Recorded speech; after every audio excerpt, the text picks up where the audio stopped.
Hello बच्चों, आज आपका स्वागत है ऑप्टिकल आइसोमेरिज्म का सेकंड लेक्चर में। अपना ऑप्टिकल चल रहा था और ऑप्टिकल जैसा कि आप सबको पता है कि दोनों तरफ यूज़ होता है, जनरली इनऑर्गेनिक के अंदर भी ऑर्गेनिक के अंदर भी। और एग्जांपल्स के ऊपर ही सारा खेल है ऑप्टिकल का, ज़्यादा वैसे कुछ है नहीं ऑप्टिकल में। ऑप्टिकल आइसोमेरिज्म का जो सेकंड लेक्चर था, हम लोग फर्स्टली तो ये डिस्कस करके आए थे एक्चुअल में ऑप्टिकल आइसोमेरिज्म था क्या, किस तरह से ऑप्टिकल को ऑब्जर्व करते हैं।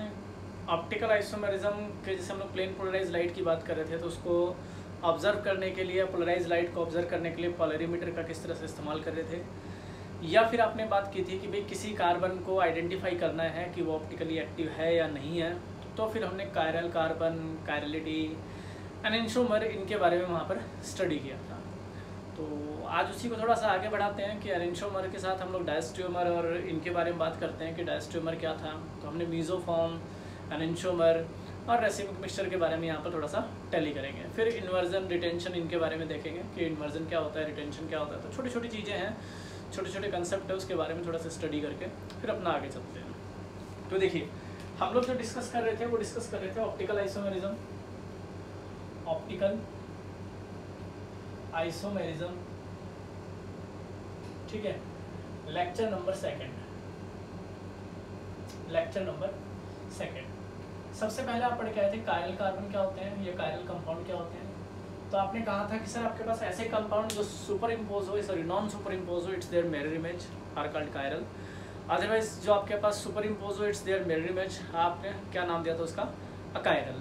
तो हमने उसको इस तरह से कंसिडर किया था। अगर आप कायरल कंसिडर कर रहे हो तो बी, ये इस बी का मिरर इमेज है, दिख रहा है आपको, ठीक है। तो आपने कहा था कि ये क्या होगा, नॉन सुपर इम्पोज होगा, और जो नॉन सुपर इम्पोज होगा वो आपके पास क्या होगा, कायरल, ठीक है। जबकि आपने अकायरल की बात की थी, तो अकायरल आपके पास क्या था, तो आपने कहा था दिस ए, ये इस ए का मिरर इमेज होगा, जो क्या होगा आपके पास, सुपर इम्पोज होगा, सुपर इम्पोज्ड, ठीक है। तो आपने क्या कहा था, अकायरल। ये आपने कहा था ऑप्टिकली इनएक्टिव, जबकि ये आपने कहा था ऑप्टिकली एक्टिव। ये बात हम लोग कल पढ़ के आ चुके थे। फिर आपने कहा था सिमिलरली अगर हम लोग कार्बन कंपाउंड के बारे में बात करें, तो एक कार्बन जिसके चारों group different, A B C D, ठीक है। ये आप कह सकते हो कि एक कंपाउंड जैसे ए बी या डी, अगर आपके पास दो ग्रुप सेम आ रहे हैं तो आपको पता था कि दिस इज अकायरल, और जो भी अकायरल होगा वो क्या होगा, ऑप्टिकली इनएक्टिव का। जबकि अगर आपके पास चारों ग्रुप डिफरेंट आ रहे थे तो आपने क्या कहा था, कायरल कहा था, और कायरल आपके पास ऑप्टिकली क्या होता है, एक्टिव कहा था, ठीक है। इनके मिरर इमेज को हम लोग क्या बोल रहे थे, आपके पास इनके पेयर को बोल रहे थे एनेंटियोमर, और जनरली एनेंटियोमर आपके पास क्या थे, ऑप्टिकली अगर हम लोग बात करें तो एक्टिव हम लोग वहाँ पर शो कर रहे थे। कुछ ऐसे केसेस थे जिसमें हम लोग उसका ऑप्टिकली इनएक्टिव पे भी लेके चलते हैं कि भाई आपके पास अगर हम लोग ऑप्टिकली आइसोमेरिज्म की बात कर रहे थे तो वहाँ हमारे पास क्या क्या डिस्कस कर रहे थे, उनके बारे में क्या पढ़ रहे थे, उनको हम लोग यहाँ डिस्कस कर सकते हैं। तो अगर आप लोग एनेंटियोमर की बात करते हो कि सर एनेंटियोमर क्या होंगे, कि एनेंटियोमर में अगर कोई कायरल कार्बन आ जाता है तो आपको पता है वो ऑप्टिकली इनएक्टिव होगा। अगर सॉरी अकायरल, अगर वो आपके पास क्या आ जाए, कायरल आ जाए, तो ऑप्टिकली क्या हो जाएगा, एक्टिव हो जाएगा। तो अगर यहाँ डिस्कस करते हैं तो हमारे पास आता है सच ए पेयर, यानी आपके पास एनेंटियोमर पेयर की बात करोगे कि सर ये हमारे पास एनेंटियोमर होंगे, तो इसमें दो बातें और निकल के आती हैं छोटी छोटी। जैसे आपके पास कल अगर हम लोग एग्जांपल ले रहे थे तो हमने एग्जांपल लिया था आपके पास इस तरह से, ये कार्बन चार ग्रुप डिफरेंट ले लेते हैं, कार्बोक्सिलिक एसिड ले लिया, यहाँ OH ले लिया, यहाँ आपके पास CH3 ले लिया, और यहाँ H ले लिया। इसका मिरर इमेज आपके पास ये बना था, ठीक है। यहाँ आपके पास कार्बोक्सिलिक एसिड दिखाया था आपने, यहाँ आपके पास OH दिखाया था, यहाँ आपके पास CH3 दिखाया था, और यहाँ आपने H दिखाया था, राइट, ठीक है। ये थोड़ा सा आप लोग इस तरह से भी ले सकते हो, क्योंकि 3D के अंदर दिखाएंगे तो थोड़ा सा इमेज इस तरह से आती है, ना कि इस तरह से, ठीक है। तो थोड़ा सा इस पर थोड़ा सा फोकस कर सकते हो, इसलिए किस तरह से आपके पास मिरर इमेज मिलेगा, क्लियर। तो आपको पता है कि अगर हम लोग चार ग्रुप डिफरेंट लेके चल रहे थे तो ये आपके पास क्या था, कायरल था। अब कायरल है तो ऑप्टिकली क्या होगा, आपके पास एक्टिव होगा, ऑप्टिकली एक्टिव, यहाँ लिख देते हैं ऑप्टिकली एक्टिव, ठीक है। क्योंकि कायरल तो वैसे हम लोग मिरर इमेज की बात कर रहे हैं, और इनके पेयर को हम लोग क्या बोल रहे थे, आप लोग एनेंटियोमर बोल रहे थे। थे, पेयर को क्या बोल रहे थे आपके पास, एनेंशियोमर, कि आपके पास एनेंशियोमर क्या होंगे। तो आपने कहा था कि सर एनेंशियोमर आपके पास क्या होंगे, कि किसी भी कायरल कंपाउंड का जो मिरर इमेज होगा उसके पेयर को हम लोग क्या बोलते हैं, एनेंशियोमर बोल सकते हैं। तो एनेंशियोमर आपके पास जरूरी नहीं है कायरल का मिले, कायरल का भी मिलेगा, वो ऑप्टिकली इनएक्टिव होगा, ये जनरली ऑप्टिकली एक्टिव मिलेगा। तो इनके जो कंपोजिशन है कि भाई ये डी कन्फिगरेशन दे रहा है, एल कन्फिगरेशन दे रहा है, इसी में हम लोग रेसिमराइजेशन ढूंढेंगे कि भाई 50% आपके पास डी पोर्शन, 50% एल पोर्शन, इनका जो इक्विमोलिकुलर मिक्सचर होगा उसी को क्या बोलते हैं, रेसिमिक मिक्सचर। तो रेसिमिक मिक्सचर सबसे पहले अगर आइडेंटिफाई करते हैं इसी के अंदर, तो इसके अंदर देखिए आप लोग क्या क्या बात करोगे कि रेसिमिक मिक्सचर और रेसिमिक मॉडिफिकेशन का अगर हम लोग जिक्र करते हैं तो इक्विमोलिकुलर मिक्सचर मिलेगा 2 एनेंशियोमर का डी एंड एल फॉर्म में, and the represent the D L N, जो उसको हम लोग पॉजिटिव और नेगेटिव से रिप्रेजेंट करेंगे, डी को डेक्स्ट्रो बोलेंगे जो पॉजिटिव में दिखाएंगे, और उसका आपके पास क्या बोलेंगे, नेगेटिव बोलेंगे। तो हमारे पास दो कन्फिगरेशन बनेंगे, एक तो डी का और एक बनेगा एल कन्फिगरेशन। डी का मतलब होगा डेक्स्ट्रो, डेक्स्ट्रो, और एल का मतलब होगा लियो, ठीक है। इसका मतलब होता है पॉजिटिव रोटेशन की बात होगी, इसका मतलब होगा नेगेटिव। अब मुझे यही बताना है कि यहाँ ये पॉजिटिव ये नेगेटिव, तो how to identify this is positive and negative. तो अगर हम लोग बात करें आर एस कॉन्फ़िगरेशन के अलॉन्ग, या हम लोग बात करें gold sorry Cahn Ingold Prelog के अलॉन्ग, यानी अगर हम लोग बात करते हैं CIP रूल के अकॉर्डिंग, तो वहाँ से हमें पता लग जाता है डेक्स्ट्रो होगा या लियो होगा, या फिर हम लोग OH के रेस्पेक्ट में बता सकते हैं कि ये डेक्स्ट्रो पोजिशन है या लियो पोजिशन है। तो अगर मान लीजिए हमारे पास, अगर हम लोग इसको कैलकुलेट करें कि भाई सर हाउ टू कैलकुलेट कि it is a dextro and laevo, तो ये आपके पास इसकी अगर हम लोग बात करते हैं तो दिस इज डेक्स्ट्रो, ये बात करेंगे तो this is Leo, this is negative and this is positive. तो इनका जो इक्विमोलिकुलर मिक्सचर मिलेगा D and L, positive and negative, इसको हम लोग नाम देंगे रेसिमिक मिक्सचर। क्या नाम देंगे, रेसिमिक मिक्सचर, राइट। क्या नाम दोगे, रेसिमिक मिक्सचर का। तो सबसे पहले आपके पास होगा, कोई पूछेगा रेसिमिक मिक्सचर क्या है, तो 50% the equimolecular mixture of 2 enantiomer, equimolecular mixture of 2 enantiomer, जिसमें 50% आपके पास क्या होगा, दिस इज डी, एंड 50% क्या होगा, दिस इज एल। इनका जो इक्विमोलिकुलर मिक्सचर होगा उसको हम लोग क्या बोलेंगे, रेसिमिक मिक्सचर। और रेसिमिक मिक्सचर आपके पास क्या होगा, ऑप्टिकली इनएक्टिव। रेसिमिक मिक्सचर आपके पास क्या होगा, ऑप्टिकली इनएक्टिव। जो रेसिमिक मिक्सचर है वो आपके पास ऑप्टिकली क्या होगा, इनएक्टिव। तो ये थोड़ा सा ध्यान रखने वाला कंसेप्ट है कि सर हमें कैसे पता लगा कि भाई डी है या एल है। तो इसको हम लोग आगे चल के आर एस कॉन्फ़िगरेशन में भी कंसिडर करते हैं कि आर एस से भी हमें पता लग जाता है कि सर ये पॉजिटिव रोटेशन देगा या नेगेटिव। तो स्पेसिफाई पहले तो ये करेंगे भाई रेसिमिक मिक्सचर एक्चुअल में है क्या। तो आपको जस्ट इतना ही बताना है कि सर आपके पास क्या होगा, equimolecular mixture of 2 enantiomer D and L form में मिलेगा आपके पास, and the rotation of the D and L form exactly compensate and cancel and by the same number of molecules, जिसके अगर हम लोग बात करेंगे। और जनरली जो आपके पास रेसिमिक मिक्सचर मिलेंगे वो ऑप्टिकली क्या होंगे, आपके पास इनएक्टिव होंगे due to external compensation. Due to external compensation आपके पास क्या होगा, वो कैंसिल हो जाएंगे, जो ऑप्टिकली क्या होंगे, इनएक्टिव। ध्यान रखना, इनका जो मिक्सचर है एक्सटर्नली कंपनसेशन की वजह से क्या कह रहा है, ये इनएक्टिव दिखा रहा है। जबकि आपको पता है कि अगर हम लोग एनेंशियोमर की बात कर रहे हैं तो ऑप्टिकली क्या दिखाते हैं, एक्टिव दिखाते हैं। तो ये बात थोड़ी सी सोचने वाली है, ये बात आपके ध्यान रखने वाली बात है कि रेसिमिक मिक्सचर आपके पास ऑप्टिकली इनएक्टिव है, जबकि जनरली आपके पास क्या दिखा रहे हैं, ऑप्टिकली एक्टिव शो कर रहे हैं। फिर द प्रोसेस कन्वर्जन 1 एनेंशियोमर, चाहे आपके पास पॉजिटिव एंड नेगेटिव है, and optically active compound into racemic mixture. कि एनेंशियोमर अगर आपके पास क्या है, या optically active compound into racemic mixture is called रेसिमराइजेशन।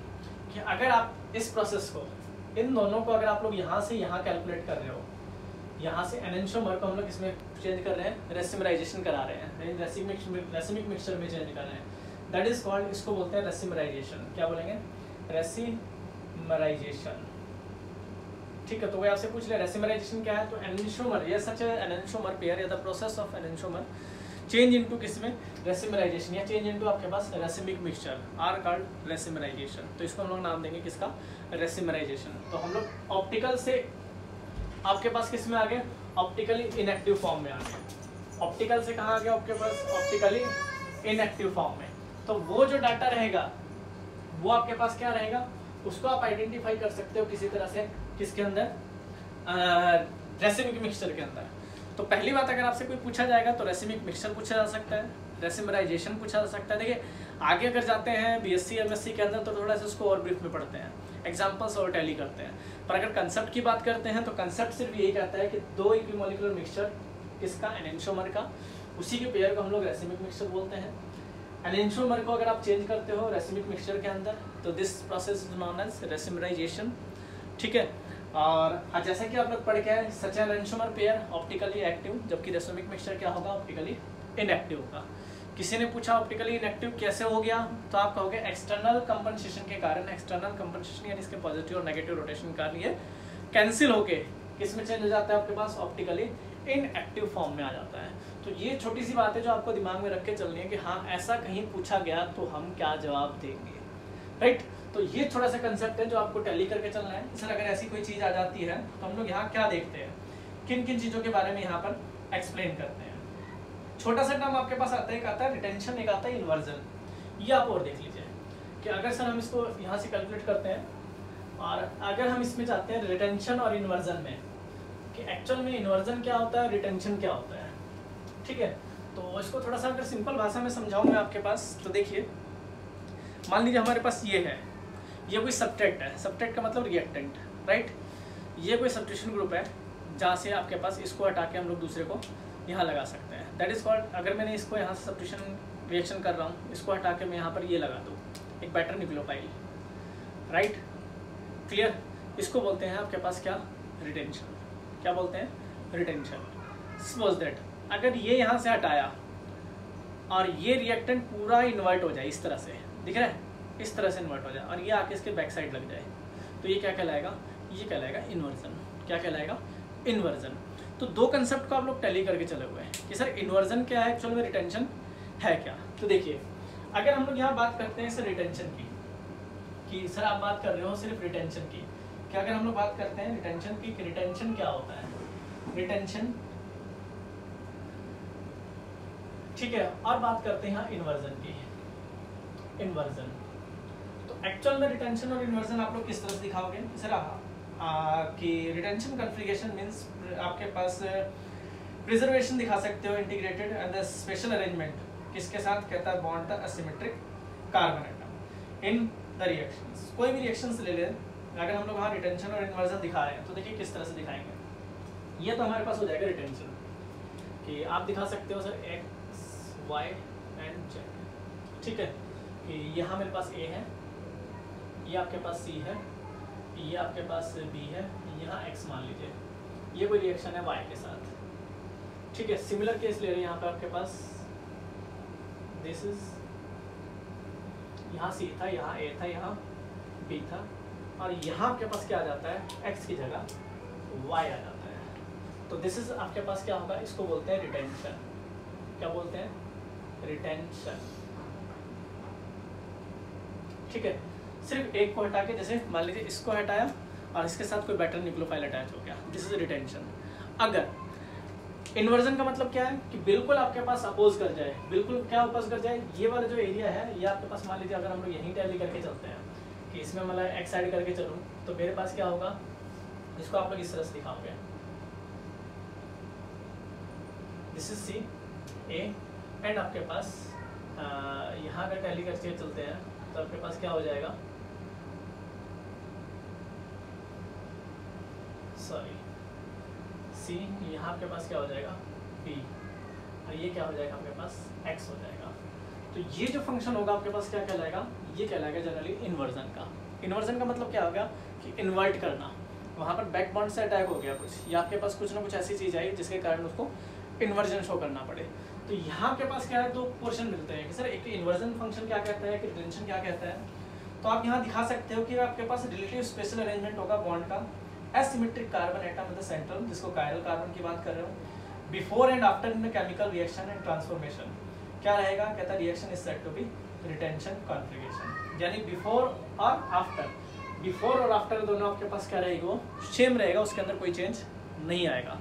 जबकि इन्वर्जन में क्या हुआ कि उनकी पोजीशन आपके पास क्या होगी, बदल जाएगी। वो हम लोग जब रिएक्शंस करेंगे तो रिएक्शंस में आपके पास N1 SN2 के अंदर वहाँ शो करेंगे इन्वर्जन और रिटेंशन क्या फंक्शन शो करते हैं, किस तरह से उसको आइडेंटिफाई करते हैं, ठीक है। आगे चलते हैं, देखिए आगे आपके पास क्या आता है।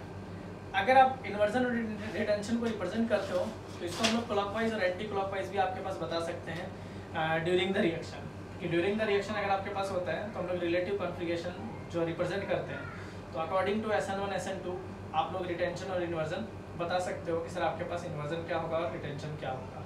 ठीक है, जनरली आपको पता है कि आपके पास जो रेसिमिक मिक्सचर है वो आपके पास जनरली क्या होता है, ऑप्टिकली इनएक्टिव होता है। चलिए आगे अगर आप बात करते हो कि सर अगर हम लोग रिटेंशन इन्वर्जन इस तरह से बता सकते हैं तो रिएक्शन में किस तरह से यूज़ करेंगे, तो आगे चल के ना मैं एक मैकेनिज्म करूँगा जिसमें हम लोग SN1 SN2 रिएक्शन के बारे में पढ़ेंगे, और हम लोग जो SN2 पढ़ेंगे वहाँ पर इन्वर्जन और रिटेंशन के बारे में आपको प्रॉपर वे में बताया जाएगा कि एक्चुअल में इन्वर्जन क्या है, रिटेंशन क्या है। फिलहाल के लिए माइंड में ये रखो कि रिटेंशन का मतलब क्या हो गया और इन्वर्जन का। रिटेंशन का मतलब जैसा आप इनिशियल लेके चले थे वैसे ही फाइनली है, कोई चेंज नहीं आया, सिर्फ आपके पास कहाँ चेंज आ रहा है, सब्स्टिट्यूशन ग्रुप के अंदर चेंज आ रहा है, दिस इज यहाँ चेंज आ रहा है, दिस इज रिटेंशन। जबकि आपके पास अगर इनमें चेंज आ गया पूरा तो वो क्या कहलाएगा, आपके पास इन्वर्जन कहलाएगा, राइट।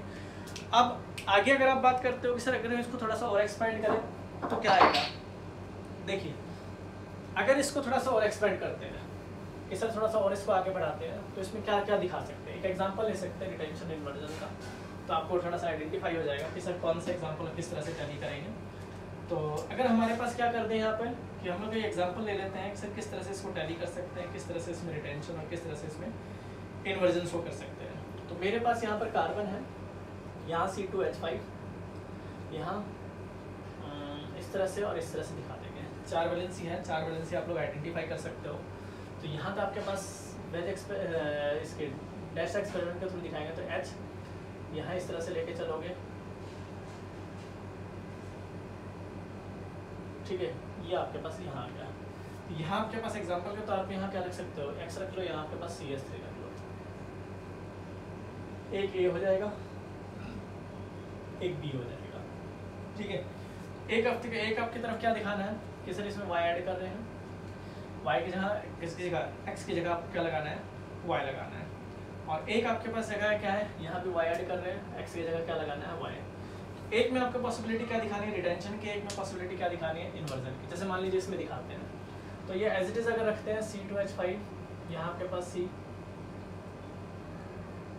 ये आपके पास आ गया, यहाँ आपके पास क्या आ जाए, Y आ जाए, और ये हमारे पास क्या आ जाए, CH3 आ जाए। तो ये आपके पास क्या होगा, ये जनरली रिटेंशन होगा, रिटेंशन होगा, टेंशन, ठीक है। जबकि अगर यहाँ बात करते हैं तो ये क्या आ जाए आपके पास, C2H5 आ जाए, यहाँ आपके पास क्या आ जाए कि मान लीजिए आपके पास यहाँ अगर दिखा रहे हैं ऐसे दिखा दिया, यहाँ आपके पास क्या दिखा दे, इस तरह से रिप्रेजेंट कर दे CS3, और यहाँ क्या दिखा दे आपके पास Y दिखा दे। तो ये जो B है, ये A है, इन दोनों का आपके पास जो मिक्सचर मिलेगा AB, तो आपको पता है कि भाई पॉजिटिव और नेगेटिव फॉर्म में मिलेगा, जो हमारे पास क्या होगा, रेसिमिक मिक्सचर होगा। क्या होगा आपके पास, रेसिमिक मिक्सचर होगा, जो कि ऑप्टिकली क्या होगा, इनएक्टिव होगा। तो ये रिएक्शंस की डिमांड पे ही पता लगेगा सर SN1 में होगा या SN2 में होगा, वो हम लोग सिचुएशन को देख के बताएंगे कि यहाँ रिटेंशन पॉसिबल है भी या नहीं भी। वो इन ग्रुप को भी देख के पता लगेगा कि सर यहाँ पॉसिबिलिटी कितनी है कि रिटेंशन और इन्वर्जन हो जाए। चलिए आगे अगर चलते हैं, ये तो रेसिमराइजेशन का प्रोसेस था। फिर रेसिमराइजेशन आपके पास क्या होता है, एक यहाँ हम लोग डिस्कस करते हैं जब ऑप्टिकल पढ़ते हैं, तो optical isomerism for lactic acid, कि अगर सर हमारे पास लैक्टिक एसिड आ जाए कि लैक्टिक एसिड हमारे पास है और उसका हमें क्या बताना है, ऑप्टिकल आइसोमेरिज्म शो करना है। तो लैक्टिक एसिड आपको क्या पता है, ये कार्बन, यहाँ कार्बोक्सिलिक एसिड, यहाँ आपके पास है, यहाँ ये 3 चीज़ होती है। तो एक जगह OH लगा लो, एक जगह CH3 और एक जगह H। आपको पता है इस कार्बन को हम लोग कायरल बोलते हैं, ये सबको पता है, इस कार्बन को हम लोग क्या बोलते हैं, कायरल, ये बात तो सबको पता है। और कायरल होगा तो ऑप्टिकली क्या होगा, एक्टिव होगा, ठीक है। अगर ये बात इस तरह से पूछी जाती है कि सर यहाँ COOH, यहाँ OH, यहाँ आपके पास क्या आ जाता, CH3 आ जाता और यहाँ क्या आ जाता, H आ जाता, तो इसका जो मिरर इमेज होता ये आपको क्या मिलता, यहाँ COOH, यहाँ आपके पास OH, यहाँ आपके पास CH3, यहाँ आपके पास क्या मिल जाता है, H। तो एक तो आपके पास क्या कहलाता, अगर हम लोग बात करें तो डेक्स्ट्रो, जिसको पॉजिटिव लेते हैं, और एक को क्या ले लेते हैं, नेगेटिव ले लेते हैं। इनका जो इक्विमोलिकुलर मिक्सचर होता है D and L, जो हमारे पास पॉजिटिव नेगेटिव होता, इसको हम लोग क्या नाम देते हैं, रेसिमिक मिक्सचर का। ठीक है, इस फॉर्म का आप लोग क्या बोल रहे हो, क्योंकि इस पेयर को हम लोग क्या बोल रहे हैं जनरली, एनेंशियोमर। ठीक है, इस पेयर को हम लोग क्या बोल रहे हैं, एनेंशियोमर। और जो इनका इन्वर्जन हो रहा है, यहाँ से यहाँ तक का इन्वर्जन जो हो रहा है, इससे यहाँ तक आ रहे हैं जो, ये हमारा क्या कहला रहा है, रेसिमराइजेशन। रेसिमराइजेशन। ठीक है, तो ये जनरली हो गया कि अगर हम लोग ऑप्टिकल आइसोमेरिज्म के बारे में बात कर रहे हैं और हम लोग लैटिस का ऑप्टिकल आइसोमेरिज्म दिखा रहे हैं, तो जनरल अगर सिंगल दिखाते हैं तो आपको पता है कायरल है तो ऑप्टिकली एक्टिव है। फिर अगर हम लोग आगे कि इसका सर डेक्स्ट्रो और लियो पोजीशन दिखाते हैं तो आपको पता है this is D and this is L. ठीक है, डी और एल है तो इनका इक्विमोलेक्युलर मिक्सचर क्या होता है आपके पास, रेसिमिक मिक्सचर होता है। और एनेंशियोमर से रेसिमिक का इन्वर्जन क्या कहलाता है, रेसिमराइजेशन कहता है। और हमें पता है रेसिमिक मिक्सचर आपके पास क्या होता है, ऑप्टिकली इनएक्टिव होता है। क्या होता है, ऑप्टिकली इनएक्टिव होता है। ये क्वेश्चन हो गया, ये क्वेश्चन हो गया पर्टिकुलर किसको, लैक्टिक एसिड को लेके कि optical isomerism of lactic acid, कि अगर आप लोग लैक्टिक एसिड का डेक्स्ट्रो और लियो दिखा रहे हो, उसका रेसिमराइजेशन करा रहे हो, तो हमें क्या पता आपके पास वो क्या देगा क्या नहीं देगा। तो आप इस तरह से भी रिप्रेजेंट कर सकते हो। अगर आपको डेक्स्ट्रो और लियो दिखाना ही है तो आप कार्बन, यहाँ पर आपके पास CH3, यहाँ आपके पास H, यहाँ आपके पास OH, यहाँ COOH। अगर OH के रेस्पेक्ट में OH आ रहा है तो आप इसको D बोलते हो। अदरवाइज आप इस तरह से भी दिखा सकते हो, सर यहाँ CH3, यहाँ H, यहाँ OH और यहाँ पर आपके पास क्या आ जाता है, COOH। ठीक है, तो एक आपके पास क्या आ जाता है D, जिसको हम लोग D पॉजिटिव नेगेटिव फॉर्म में ले रहे हैं, एक D आपके पास क्या आ जाता है, पॉजिटिव फॉर्म में। ठीक है, लैक्टिक एसिड में। तो हम लोग आइडेंटिफाई कर सकते हैं इसके रेस्पेक्ट में भी कि D आपके पास क्या होगा, पॉजिटिव कब है और नेगेटिव कब है। और बाकी आगे तो CIP रूल के अकॉर्डिंग हम लोग जानती है किस तरह से RS कॉन्फ़िगरेशन के हम लोग इसको आइडेंटिफाई करते हैं। तो पहली बात तो आपको ये पता लगी कि ऑप्टिकल आइसोमेरिज्म क्या क्या रहा है, एनेंशियोमर क्या होंगे, इसके पेयर की अगर हम लोग बात करते हैं, रेसिमराइजेशन क्या होगा, ऑप्टिकली इनएक्टिव कैसे होता है, ये सारी बात हम लोग यहाँ पे डिस्कस करके आ चुके हैं। अगला चलते हैं optical isomerism in tartaric acid, कि अगर हम लोग टार्ट्रिक एसिड की बात करें और उसका ऑप्टिकल आइसोमेरिज्म आइडेंटिफाई करें, तो how to identify tartaric acid. तो देखिए टार्ट्रिक एसिड का बिल्कुल सिंपल फॉर्म है, अगर आप यहाँ कैलकुलेट करते हो तो आप इस तरह से आइडेंटिफाई कर सकते हो, सर COOH, यहाँ कार्बन और यहाँ आपके पास क्या लेना है, COOH, यहाँ OH है, यहाँ H है, यहाँ H है, यहाँ OH है। एक स्ट्रक्चर ये बनेगा आपके पास टार्ट्रिक एसिड का। अगर इसका मिरर इमेज लिया जाए तो मिरर इमेज आपके पास क्या बनेगा, दिस इज टार्ट्रिक एसिड, यहाँ H, यहाँ OH, यहाँ H, यहाँ H, यहाँ OH, यहाँ OH, राइट। ठीक है, इसको हम लोग बोलते हैं क्या, डेक्स्ट्रो। दिस इज आपके पास पॉजिटिव, इसको आपके पास क्या बोलेंगे, लियो। दिस इज आपके पास नेगेटिव। ठीक है, एक आपको और आइडिया मिलता है यहाँ पर जो आपके पास प्लेन ऑफ सिमेट्री आइडेंटिफाई करता है कि सर COOH, यहाँ आपके पास OH, H, यहाँ आपके पास OH, H, यहाँ आपके पास COOH। तो आपको पता है कि कोई भी इक्वल दो पार्ट में अगर डिवाइड हो जाए इस तरह से, this is plane of symmetry, तो ये आपके पास क्या कही थी आपने, मीजोफॉर्म। क्या कहा था, मीजोफॉर्म। This is meso. एक नया कंसेप्ट आता है सर मीजोफॉर्म आपके पास एक्चुअल में क्या होता है। तो टार्ट्रिक एसिड आपको पता है इसमें 2 डिफरेंट कायरल, अगर मैं यहाँ इसको कंसिडर करूँ, ये आपके पास कायरल है, ये कायरल है, यहाँ कंसिडर करें ये कायरल है, ये कायरल। अभी तो एक कार्बन में देख रहे थे 4 ग्रुप डिफरेंट हो, अब हमारे पास एक से ज्यादा कार्बन आएंगे तो उसकी कायरलिटी किस तरह से चेक करते हैं, वही फंडा है, 4 ग्रुप डिफरेंट होने चाहिए, इसको मैं पूरा एक मान रहा हूँ, तो 4 ग्रुप डिफरेंट है। तो यहाँ से आइडेंटिफाई करना है कि सर हमारे पास, हमें कैसे पता लगेगा कि भाई किस तरह से टार्ट्रिक एसिड को किस तरह से रिप्रेजेंट किया जा सकता है। डेक्स्ट्रो आपके पास क्या होगा और लियो क्या होगा, लियो फॉर्म एल फॉर्म की बात कर रहा है, जो हमारे पास किस एंगल पे हम लोग रोटेट कर सकते हैं, किस पे नहीं रोटेट कर सकते हैं। प्लेन ऑफ सिमेट्री अगर मीजो फॉर्म की बात करते हैं तो क्या मीजो फॉर्म आपके पास ऑप्टिकली एक्टिव है या नहीं है। तो जनरली आपके पास क्या होता है कि अगर हम लोग बात करें कि मीजो फॉर्म की अगर बात करते हैं तो ये भी आपके पास क्या मिलेगा, ऑप्टिकली इनएक्टिव मिलेगा। क्या मिलेगा आपके पास, optically inactive. This is optically inactive. ये छोटी छोटी बातें जो आपको याद रखने की है, ठीक है। हर क्लास में तो जैसे इसके बारे में और एक्सप्लेन किया जाता है कि किस तरह से हमें पता लगा ऑप्टिकली इनएक्टिव है नहीं। जनरली हम लोग इनको तो ऑप्टिकली एक्टिव की बात कर रहे हैं, दिस इज ऑप्टिकली एक्टिव, कि सर ये आपके पास क्या हो रहे हैं, ऑप्टिकली एक्टिव। तो जैसे रेसिमिक मिक्सचर आपके पास क्या था, ऑप्टिकली इनएक्टिव, ऐसे ही ये कंपनसेट कर जाएगा। कंपनसेट कर जाएगा तो नेट रिजल्ट आपके पास क्या आ जाएगा, 0, जिसके अपने कारण क्या बता रहे हैं, इसको ऑप्टिकली इनएक्टिव रिप्रेजेंट करें लाइक रेसिमिक मिक्सचर। तो यहाँ पर अगर आपके पास कोई पूछता है कि सर डेक्स्ट्रो लियो के अंदर अगर हम लोग बात करें तो आपको पता है कि डेक्स्ट्रो टार्ट्रिक एसिड, लियो टार्ट्रिक एसिड की अगर बात करते हो, मीजो टार्ट्रिक एसिड की अगर बात करते हो और रेसिमिक की बात करते हो, तो रेसिमिक में भी आपके पास पता है कि 2 इक्वली मिक्सचर आपके पास क्या होगा, जो एक्सटर्नली कंपनसेट करेगा। अगर मैं इसको पॉजिटिव लेता हूँ, इसको नेगेटिव, तो इनका जो मिक्सचर है डी एंड एल, जो पॉजिटिव नेगेटिव है, आपको पता है इसको हम लोग क्या बोलेंगे, रेसिमिक मिक्सचर बोलेंगे। और इस फिनोमिना को आप लोग क्या बोलेंगे, रेसिमराइजेशन बोलेंगे। तो इसमें बस एक नया पार्ट ऐड होता है, क्या नया पार्ट क्या होता है, मीजोफॉर्म। एक प्रोबेबिलिटी आपके पास ये भी बनती है कि अगर plane of symmetry, plane of symmetry का मतलब समझ गए ना, देखिए इसका आधा पार्ट देखिए, ये वाला पार्ट और ये वाला पार्ट अगर यहाँ मेरे रखते हैं तो ये वाला पार्ट इसका एज इट इज आ रहा है, तो मीजोफॉर्म आपके पास हमेशा ऑप्टिकली क्या होंगे, इनएक्टिव होंगे लाइक ए रेसिमिक मिक्सचर। तो एक पर्टिकुलर टेम्परेचर की बात होगी, यहाँ 170 डिग्री के आसपास इनका टेम्परेचर होता है। और यहाँ पर जस्ट हमारे पास इसमें पूछा गया कि अगर आप ऑप्टिकल आइसोमेरिज्म टार्ट्रिक एसिड का बता रहे हो तो हाउ टू आइडेंटिफाई। तो सबसे पहला आपके पास क्या होगा, डेक्स्ट्रो एंड रियो रोटेटरी, तीसरा फंक्शन मीजो का और चौथा फंक्शन आपके पास क्या आएगा, रेसिमिक मिक्सचर का। तो ये आइडेंटिफाई करके हम लोग लिख भी सकते हैं कि सर ये 4 बातें ये ऑप्टिकल आइसोमेरिज्म आइडेंटिफाई करता है, इस तरह से हम लोग इसको रिप्रेजेंट करते हैं। तो टार्ट्रिक एसिड के जनरली आपके पास कितना आइसोमर बन रहे हैं, यहाँ पे 3 बन रहे हैं, एक ये दिख रहा है, एक ये दिख रहा है, एक आपके पास ये दिख रहा है। तो ये हम लोग मैथमेटिकली भी कैलकुलेट कर सकते हैं और थ्योरेटिकली आपको दिख ही रहा है। कायरल कार्बन आपको दिख ही रहा है, कायरल है तो ऑप्टिकली एक्टिव है, मिक्सचर है तो रेसिमिक मिक्सचर, क्योंकि 2 एनेंटियोमर के पेयर को हम लोग क्या बोलते हैं, एनेंटियोमर बोलते हैं, यानी 2 आपके पास कायरल कार्बन या कायरल कंपाउंड के पेयर को हम लोग क्या बोल रहे हैं, पेयर इमेज को एनेंटियोमर।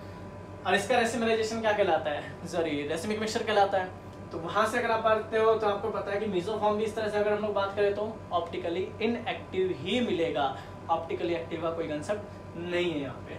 चलिए फिर अगर आपके पास number of stereo isomer find out करने हो तो देखिए हमारे पास क्या है कि अलग अलग फार्मूले से हम लोग इसको कैलकुलेट कर सकते हैं कि सर अगर आपके पास नंबर ऑफ फार्मूला अगर या स्टीरियो आइसोमर कैलकुलेट करते हो तो how to calculate.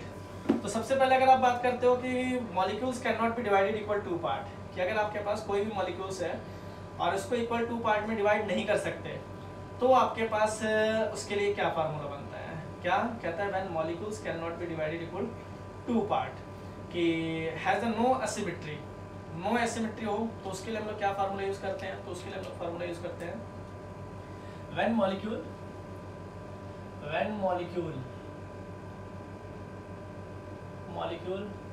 Can not be divided into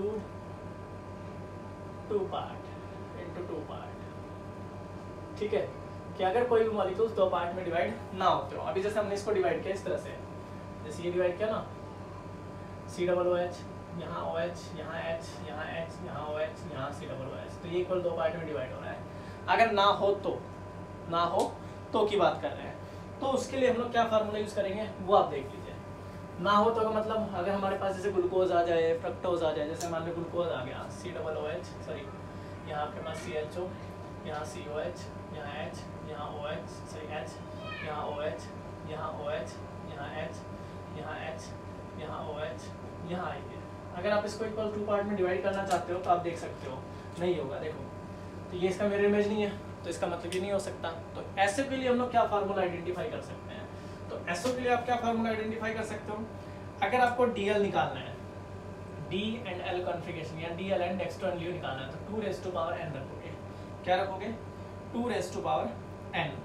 और मीजो फॉर्म आपके पास क्या हो जाएगा, तो मीजो आपको पता है कि हमारे पास जो m होगा, अगर मैं मीजो का आइडेंटिफाई करूँ तो वो कितना होगा, 0, क्योंकि 2 इक्वल पार्ट में डिवाइड नहीं कर सकते तो 0 ही होगा। तो अगर आपके पास यहाँ देखते हो तो इसमें हमारे पास टोटल नंबर ऑफ आइसोमर क्या होंगे, भाई टोटल आइसोमर क्या होंगे आपके पास, टोटल आइसोमर्स, तो वो आपके पास क्या होंगे, तो आपको पता है कि हमारे पास m प्लस में n हो जाएंगे। तो ये मेरे पास क्या आइडेंटिफाई करेगा, अगर मैं m और a निकाल लूँ, इसको मैं a आइडेंटिफाई कर सकता हूँ, a निकाल लूँ तो मेरे पास क्या आ जाएगा, तो आपको पता है 2 रेज़ टू पावर n। तो अगर मैं इसमें केस में देखूँ, देखिए 2 इक्वल पार्ट में डिवाइड नहीं हो रहा, कायरल कार्बन आपको पता है कितने हो रहे हैं, यहाँ से कायरल कार्बन हम लोग कैलकुलेट करके आए थे 1, 2, 3 और 4, 4 कायरल कार्बन है, तो यहाँ पर क्या रखोगे 2 रेज़ टू पावर 4, तो आइसोमर कितना बन गया 16। ये आइडेंटिफिकेशन है, ये हम लोग पढ़ के आए थे। तो इसके बारे में अगर हम लोग जितना टैली करते हैं कि भाई अगर 2 इक्वल पार्ट में डिवाइड नहीं हो रहा तो फार्मूला बस, क्योंकि मीजोफॉर्म तो होगा ही नहीं, और मीजोफॉर्म होगा नहीं तो डायरेक्ट फार्मूला रख सकते हो। क्लियर है? आगे देखिए, अगर सर दो इक्वल पार्ट में डिवाइड हो गए तो, अगर दो इक्वल पार्ट में डिवाइड हो गए तो क्या करेंगे? चलिए दो इक्वल पार्ट में डिवाइड कर लेते हैं भाई। अगर आपके पास दो इक्वल पार्ट में डिवाइड हो जाते हैं, when divided into two equal part, कि अगर दो इक्वल पार्ट में डिवाइड हो गए तो हम इसके लिए क्या फार्मूला इस्तेमाल करेंगे, क्या हम लोग इसके लिए रख सकते हैं? तो अगर आप बात करते हो नंबर ऑफ डी एल की, number of D and L, तो इसको हम लोग आइडेंटिफाई करेंगे ए से। ठीक है, तो इसके लिए क्या फार्मूला रखेंगे? डी एंड एल के लिए बात करते हो तो आप लोग रखोगे आपके पास क्या sir, 2 raised to power n minus 1, 2 raised to power क्या रखोगे? n minus 1। जबकि अगर आपके पास मीजोफॉर्म की बात करते हो, सर मीजोफॉर्म क्या होगा? तो मीजोफॉर्म m से डिनोट कर रहे थे, तो मीजोफॉर्म आपके पास क्या हो जाएगा? तो मीजोफॉर्म रखोगे आपके पास 2n/2 minus 1, 2n/2 minus 1, right? देखिए अभी आप लोग इस फॉर्मूला भी यूज करिए। ये कार्बोक्सिलिक एसिड था, यहाँ OH, यहाँ H, यहाँ H या OH जो भी था, यहाँ H या OH, ये दो इक्वल पार्ट में डिवाइड हो रहा है। ठीक है, कायरल कार्बन कितने मिल रहे हैं? 2, वैल्यू पुट कीजिए, 2 raised to power 2 minus 1, यानी कितना आ गया 2। और यहाँ आपके पास मीजोफॉर्म देखिए, 2 raised to power 2/2 minus 1, तो कितना आ गया आपके पास? किसी raised to power 1, तो टोटल कितना आ गया? 3। हमने अभी टार्ट्रिक एसिड के 3 बताए थे, आइडेंटिफाई कर सकते हो। तो ऐसे क्वेश्चन अगर आप जब तक करते नहीं तब तक कोई फायदा नहीं है इन चीज़ों का करने का, और जैसे ही आप लोग कर लेते हो तो खुद से कॉन्फिडेंस डेवलप होता है कि हाँ एक्चुअल में ये चीज़ें मुझे आती हैं। ठीक है, तो इसमें बना के देखने की जरूरत नहीं है, जैसे हम लोग पीछे स्ट्रक्चर में बना के आए, बना के देखने की कोई जरूरत नहीं है, डायरेक्ट फार्मूला पुट करो, वैल्यू निकालो, कोई दिक्कत नहीं है। बस आइडेंटिफाई करना आना चाहिए, कार्बन है या नहीं है, कायरल कार्बन हो गए अब तो कितना होगा, उस तरह से आइडेंटिफाई कर सकते हो, तो आप इजिली देख सकते हो। अगर तीसरी पॉइंट आपके पास क्या आता है? सर अगर मान लीजिए दो इक्वल पार्ट में डिवाइड हो गए, अगर वो इवन या ऑड आ गया तो क्या होगा? कि अगर हमने इक्वल दो पार्ट में डिवाइड कर लिया और बाई चांस आपके पास क्या आ जाए, नंबर ऑड आ जाए, जैसे इसकी दो कंडीशन ले ली, अगर नंबर आपके पास क्या आ गया, नंबर आ गया ऑड नंबर आ जाए, ठीक है, इन किस में कहता है कि टू इक्वल पार्ट जब डिवाइड किया टू इक्वल पार्ट में, तब तो हम लोग डी एंड एल के लिए क्या लेके चलेंगे? तो डी एंड एल आपके पास क्या रख सकते हो? ए रख सकते हो।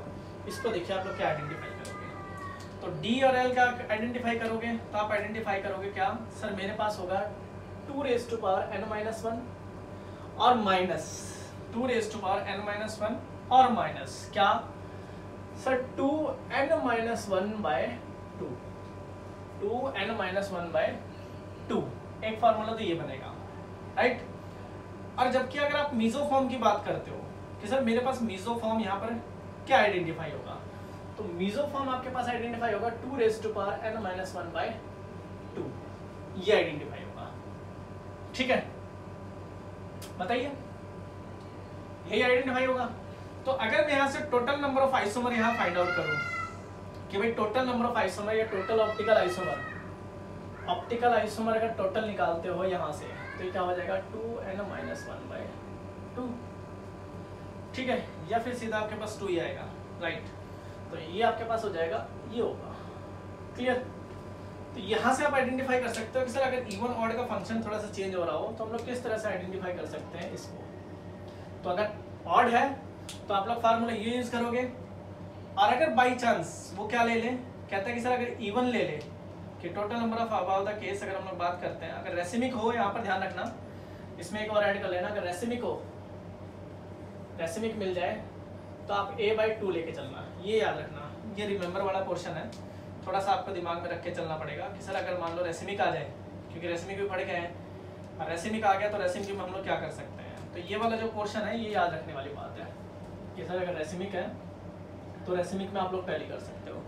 तो एग्जाम्पल्स आपको टैली करने हैं, जितने एग्जाम्पल टैली करोगे आइडेंटिफाई हो जाएगा सर इक्वल पार्ट में डिवाइड नहीं हो रहा, कौन कौन से हम लोग एग्जाम्पल टैली कर सकते हैं।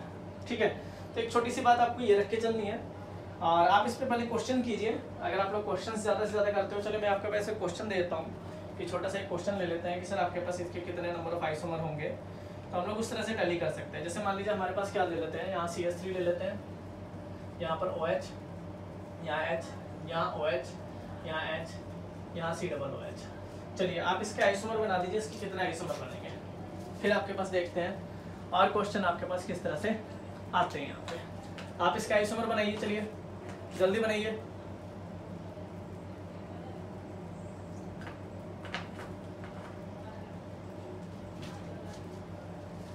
ठीक है, तो आप बना के मुझे बताइएगा, कमेंट बॉक्स में कमेंट कर दीजिएगा कि ठीक है सर ये आइसोमर थे, मैसेज कर दीजिएगा। तो ऐसे फंक्शन जब तक आप यूज नहीं करते तब तक कोई फायदा नहीं है ऑप्टिकल आइसोमेरिज्म पढ़ने का। यानी क्वेश्चंस का ही खेल है, जितना आप क्वेश्चन आइडेंटिफाई करोगे आपके पास उतनी चीजें अच्छी हो जाएंगी, उतना ही पढ़ने में मजा आएगा। ठीक है, एक आपके पास मिलेगा रिसोल्यूशन ऑफ रेसिमिक मिक्सचर, कि जब आप ऑप्टिकली एक्टिव कंपाउंड सिंथेसाइज करते हो तो product is found to be optically inactive. जैसे हमने कोई भी आपके पास रेसिमिक मिक्सचर लिया और उसका प्रोडक्ट आपके पास क्या बनना था, ऑप्टिकली इनएक्टिव बनना था।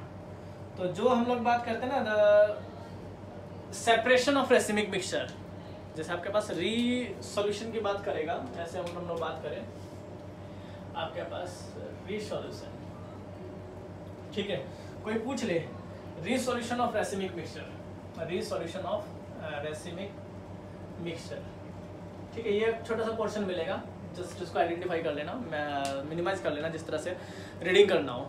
तो आपके पास क्या है, रिसोल्यूशन का मतलब क्या है, सेपरेशन है रेसिमिक मिक्सचर का। भाई हमने 50% डेक्स्टो और 50% लेवल लिया, सेपरेट भी तो करेंगे, तो सेपरेट किस तरह से कर रहे हैं, तो सेपरेशन ऑफ रेसिमिक मिक्सचर, या आप कह सकते हो किसका, कि the process separation of racemic mixture into D and L form, उसको हम लोग नाम देते हैं किसका, कहते हैं इज कॉल्ड रिसोल्यूशन, जिसको हम लोग क्या बोलते हैं, एनेंशियोमॉर्फस। क्या बोलते हैं, एनेंशियोमॉर्फस। ठीक है, क्या बोलते हैं इसी को, एक नाम दे देंगे क्या, एनेंशियोमॉर्फस। ठीक है, क्या कह रहे हैं, कहते हैं आपके पास सेपरेशन ऑफ किसको, कहता है कि रेसिमिक मिक्सचर। अगर आपसे कोई पूछ ले this is separation of racemic mixture, कि रेसिमिक मिक्सचर का separation by physical and chemical technique, वो आपके पास क्या कहलाएगा, वो कहलाएगा हमारे पास क्या, रिसोल्यूशन ऑफ रेसिमिक मिक्सचर। तो इसको आइडेंटिफाई कर सकते हो, कौन कौन से टेक्निक से हम लोग आइडेंटिफाई करते हैं। तो हमारे पास कई टेक्निक है, बाद में इसको डिस्कस कर लेंगे। पहला अगर बात करते हैं मैकेनिकल, ठीक है, दूसरी अगर बात करते हैं तो आपके पास क्या आएगा, बायोकेमिकल सेपरेशन है, बायोकेमिकल सेपरेशन, बस याद रखना, कभी फिर टाइम मिलेगा तो इसको डिस्कस करेंगे, वैसे हायर क्लासेस के अंदर ये आता है। और नेक्स्ट अगर आपके पास लिखते हैं तो केमिकल सेपरेशन, ठीक है। तो ये हमारे पास कुछ टेक्निक है जिसका हम लोग इस्तेमाल करते हैं, किसके लिए, कि अगर दो इक्वल रेसिमिक मिक्सचर आ जाए और उनको अलग करना हो, जैसे separation of to racemic mixture, या racemic mixture 50% laevo 50% laevo dextro laevo, उसको अलग करने के लिए हम लोग इन टेक्निक का इस्तेमाल करते हैं। हायर क्लासेस में यूज़ होगा, अभी फिलहाल के लिए जनरली IIT PMT की अगर बात करते हैं नीट तक के लिए या IIT एडवांस तक के लिए, तो बस इतना सफिशिएंट है कि भाई दो रेसिमिक मिक्सचर को अलग करने के लिए हम लोग कौन कौन से मेथड का, कौन कौन से टेक्निक का इस्तेमाल करते हैं। तो physical sorry biochemical separation, mechanical separation and chemical separation. तो कभी टाइम मिलेगा तो फिर इसके बारे में डिस्कस करेंगे। चलिए आगे देखते हैं। आगे अगर चलते हैं तो हमारे पास क्या कंसेप्ट आता है, आगे अगर आप चलते हो तो हमारे पास और भी कंसेप्ट आते हैं, देखिए क्या है उसमें। ठीक है, अब अगर आगे चलते हैं तो सर हमारे पास आते हैं दो तीन बातें। एक आता है आपके पास डायस्टियोमर क्या होते हैं, क्या बता रहे हैं आपके पास, डायस्टियोमर,